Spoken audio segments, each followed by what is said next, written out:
ইয়াৰ পিছতে আমি আজি আমাৰ সাংস্কৃতিক মঞ্চ উদ্বোধন কৰিব বিচাৰিছোঁ। আমি উদ্বোধন কৰিবৰ বাবে আমন্ত্ৰণ কৰি আনিছিলোঁ মিনহাজুল ইছলাম দেৱক। তেখেতক এখন ফুলাম গামোচা আৰু এটি জাপিৰে মৰম যাচিবৰ বাবে মই সম্পাদিকা শেৱালী দাসক অনুৰোধ জনাইছোঁ।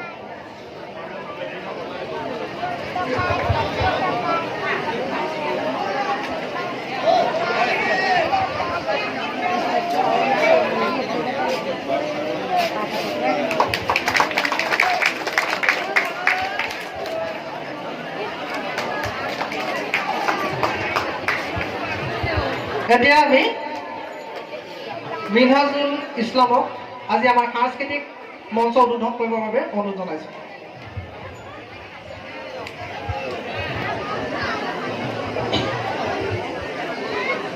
সুন্দৰৰ আৰাধনা জীৱনৰ খেল।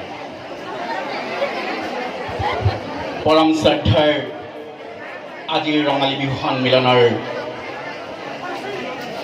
উদ্যোক্তাসকল আৰু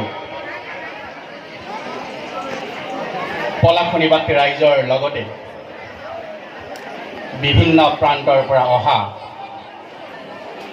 বিহুপ্ৰেমী ৰাইজ, জয় জয়তে আপোনালোক সদৌতিলৈ মোৰ আন্তৰিক শ্ৰদ্ধা নিবেদন কৰাৰ লগতে মোৰ হিয়া ভৰা মৰম আৰু আজিৰ অনুষ্ঠানৰ আন্তৰিক শুভেচ্ছা জ্ঞাপন কৰিছোঁ। মই আৰম্ভণিতে কৈছিলোঁ সুন্দৰৰ আৰাধনা জীৱনৰ খেল। সঁচাকৈ অতি সুন্দৰ। আৰু মই আজি এই মঞ্চত উপস্থিত হ'বলৈ পাই সঁচাকৈ মই নিজকে বৰ সৌভাগ্যৱান অনুভৱ কৰিছোঁ। কিয়নো আৰু বোধ কৰোঁ এই সুবিধা মই পোৱাৰ গুৰিতে মোৰ পৰম বন্ধু ভিগু বৰাদেৱ ইয়াতে আছে, মোৰ লগত যোগাযোগ কৰিছিল আৰু সেই মৰ্মে আহি মই ইয়াত উপস্থিত হৈছোঁ। শুনক, বিহু বিহু শব্দটো মতানৈক্য আছে। বিহু শব্দটোৰ মতানৈক্য আছে। কিছুসকল লিখকে উল্লেখ কৰিছে যে বিহু দেউৰী শব্দ আৰু তাৰ অৰ্থ অতি আনন্দ।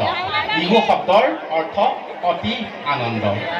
ক'ৰবাত লিখা আছে বিহু সাংস্কৃতিক বিশু শব্দৰ পৰা উঠাই অনা হৈছে, আৰু বি মানে খোজা আৰু চু মানে দিয়া।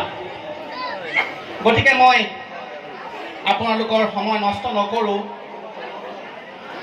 আমাৰ মাজত বিহু, আমি বিহু কেনেকৈ পালোঁ তাক যদি কোৱা হয় 1694 খ্ৰীষ্টাব্দত সৰ্বপ্ৰথমে ৰংঘৰৰ বাকৰিত ৰুদ্ৰসিংহৰ উদ্যোগত মাতি অনা হৈছিল এটি বিহু দলক বৰ্তমানৰ ঢকুৱাখানাৰ লখিমপুৰৰ পৰা। আৰু তেতিয়াৰ পৰাই অবিৰতভাৱে আৰু পৰম্পৰাগতভাৱে আমাৰ মাজত বিহু আছে আৰু বিহু চলি আছে। বিহু কোনো ধৰ্মীয় উৎসৱ নহয়। বিহু আমাৰ এটা জাতীয় উৎসৱ। বিহুৰ মাজত কোনো ধৰ্ম নিহিত নাই। বিহু আমাৰ স্বাভিমান, বিহু আমাৰ গৌৰৱ, বিহু আমাৰ জাতিৰ স্তম্ভ। কিন্তু ইয়াৰ মাজতেই মই আৰু এষাৰ কথা ক'ব খোজোঁ, আপোনালোকে বোধ কৰোঁ মন কৰিব,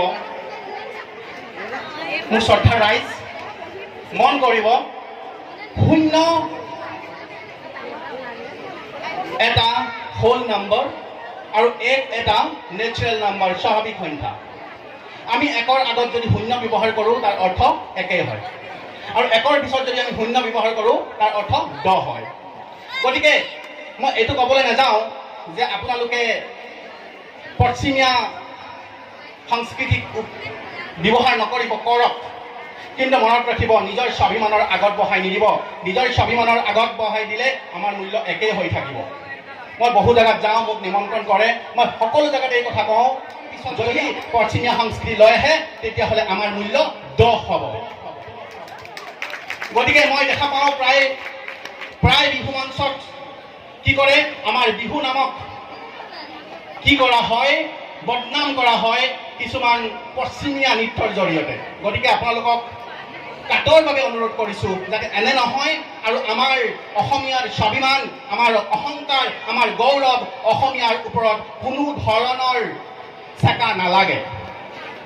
গতিকে শ্ৰদ্ধা ৰাইজ, মই আপোনালোকক পুনৰবাৰ কৈছোঁ, আপোনালোকে বেয়া নাপাব যাতে এনেকুৱা ধৰণৰ কাৰ্য পৰৱৰ্তী কোনো অনুষ্ঠানত নহয়।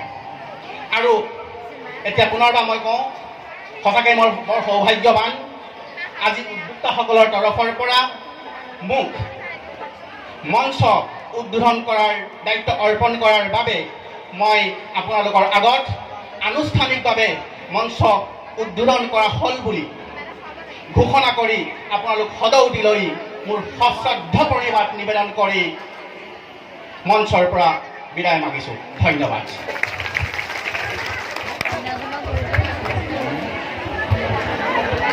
ধন্যবাদ।